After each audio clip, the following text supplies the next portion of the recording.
আর কেসের তো আপনারা সবাই জানেন যে এখানে আমাদের যে রোগী কল্যাণ সমিতি যেটাকে বলে, তো সেই মিটিং তো বিভিন্ন বিষয়ে আলোচনা হলো। এখানে পেশেন্টদের ওয়েলফেয়ার দেখার জন্য এবং টাইমলি যাতে সেই ডেলিভারি সিস্টেমটা প্রপার হয়, যাতে সমস্যা না হয়। এক, 2 নম্বর হচ্ছে সমস্ত ফ্যাকাল্টি আমাদের সাথে কথা বললাম যে এটা একটা আমাদের ড্রিম প্রজেক্ট ত্রিপুরা সরকারের। এত সুন্দর একটা ডেন্টাল কলেজ হলো, আমাদের মাননীয় প্রধানমন্ত্রী যে আমাদের ডোনার মিনিস্ট্রি থেকে আমাদের টাকাও দিয়েছে, আরেকটা বিল্ডিং হচ্ছে। এবং এখানে আগামী দিনে আমাদের এখন 63 স্টুডেন্টস সেকেন্ড ইয়ার হয়ে গেল, থার্ড ইয়ার আসছে। তো যাতে এখানে হোস্টেলগুলো আগে টাইমলি কবে নাগাদ শেষ হবে, সমস্ত ইঞ্জিনিয়াররাও এসেছিল এখানে, তো প্রপারলি হচ্ছে কিনা, কবে শেষ হবে, সব এই বিষয়ে বিস্তর আলোচনা হয়েছে।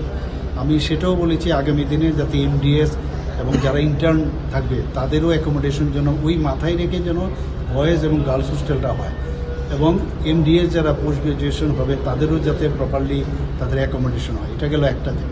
আর ফ্যাকাল্টিদের সাথে আমি বললাম যে এখানে কিন্তু ফ্যাকাল্টি অন্যান্য ডিপার্টমেন্টের মতো এরকম হয় না যে তারা শুধু একটা কাজের জন্যই তারা মানে নিয়োজিত।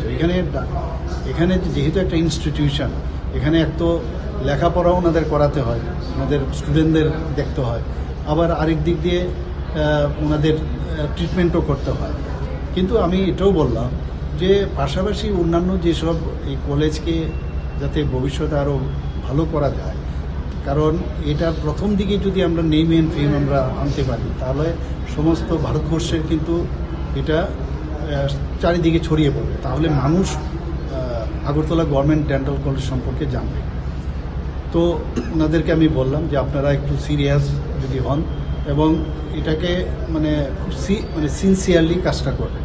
যেমন কাউকে এই দুটো যেটা বললাম এর বাদেও অন্য কাজও দেওয়া হয়, যে লাইব্রেরি দেখা বা কোনো একটা স্টোর রুম দেখা বা প্রকিউরমেন্ট পেরিশেবল আইটেম কিছু আছে কিনা বাইরের থেকে যখন আসে, মানে সেগুলো প্রপারলি সেটা সিনসিয়ারলি এবং সিরিয়াসলি যেন করা হয়।